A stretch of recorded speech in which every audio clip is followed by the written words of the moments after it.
कोल्हापूर लोकसभा मतदारसंघातील महाविकास आघाडीचे उमेदवार श्रीमंत शाहू महाराज छत्रपती यांच्या प्रचारार्थ गडहिंग्लज इथं जाहीर सभा आयोजित करण्यात आली होती।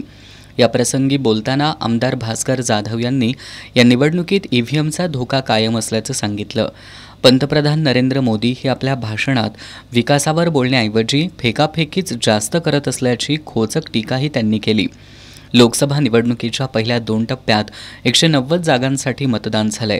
मात्र कोल्हापुरात आलेल्या पंतप्रधानांनी भाजप आत्ताच 200 पार गेल्याचं सांगितलं। किती फेकाफेकी करायची याला काहीतरी मर्यादा आहे की नाही अशी टीका आमदार जाधव यांनी केली। 89 एक कमी झाली, राहिले किती 88 बरोबर आहे ना। आता 102 आणि 88 अशी 192 जागांवर निवडणूक झाली आणि देशाचे पंतप्रधान सांगतात यूं ही 200 पार कर दिया। आज छापाड्या माणूस हो, म्हणजे या देशातल्या लोकांना 2014 साली या माणसानं अशा थापावरून उल्लू बनवलं।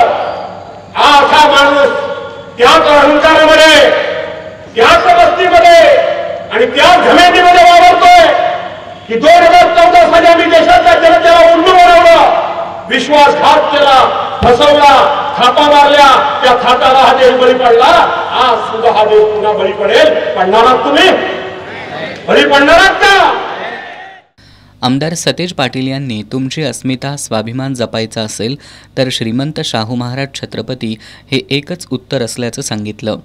जनता दलाच्या नेत्या स्वाती कोरी यांनी गडहिंग्लजची जनता स्वर्गीय आमदार श्रीपतराव शिंदे यांच्या पाठीशी कायम राहिली आहे, हीच ताकद श्रीमंत शाहू महाराज छत्रपती यांच्या पाठीशी उभी करूया असं आवाहन केलं। यावेळी शिवसेना ठाकरे गटाचे उपनेते संजय पवार, डॉक्टर नंदाताई बाभुळकर, शिवप्रसाद तेली यांनीही मनोगत व्यक्त केलं।